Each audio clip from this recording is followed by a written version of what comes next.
እንግሊዘኛ ማወቅ የእውቀት መለኪያ ነው ወይ? እንግሊዘኛ አታውሪ በጣም ብዙ ሰው ይለኛል። ነገር ግን እሱን ኢንተርቴን ከምታደርጉ ሌላ ነጥብ ልስጣችሁ። እንግሊዘኛ አለማወቅ ለእናንተ በጣም ትልቅ ዲስአድቫንቴጅ ነው።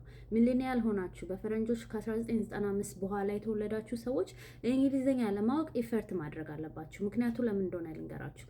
በዚህ ዓለም ላይ ማጆሪቲ ኦፍ ፒፕል እንግሊዘኛ ነው የሚያወሩት። ዳት ሚንስ ዳት በእንግሊዘኛ ላይ ያለው ኖሌጅ በዛው ልክ ብዙ ነው። ሶ እናንተ የምታውቁት ቋንቋ ዓለም ላይ ያላችሁን ኤክስፔሪየንስ ከዓለም ላይ የምታገኙትን አይነት እውቀት ሊሚት ያደርገዋል። ሶ በዛው ልክ እንግሊዘኛ በጣም ብዙ እንግሊዘኛ ስታውቁ ለበጣም ብዙ እውቀት ኦፕን አፕ ታደርጋላችሁ ማለት ነው። ለምንድን ነው ይሄ የሚሆነው? በብዛት ህዝቡ እዚህ ዓለም ላይ እንግሊዘኛ ስለሚያወራ። ሶ ሞስት ኦፍ ዘ ኖሌጅ ዳት ኤግዚስት ኢን ዲስ ወርልድ እንግሊዘኛ ስታውቁ አክሰስ ማድረግ ትችላላችሁ። ኦኬ ኢንተርኔት ላይ ገብታችሁ የሆነ ነገር ሰርች አድርጋችሁ ለማግኘት ዩ ኒድ ቱ ኖ እንግሊዘኛ። ያ ትራንስሌት አድርጋችሁ መጠቀም ትችላላችሁ። በት አማርኛ ብቻ ከሆነ የምታውቁት ወይም የኢትዮጵያ ውስጥ የሚናገሩትን ቋንቋ ብቻ የምታውቁ ከሆነ በዛው ልክ የእውቀት ዊንዶችሁንም እያጠበባችሁ ነው።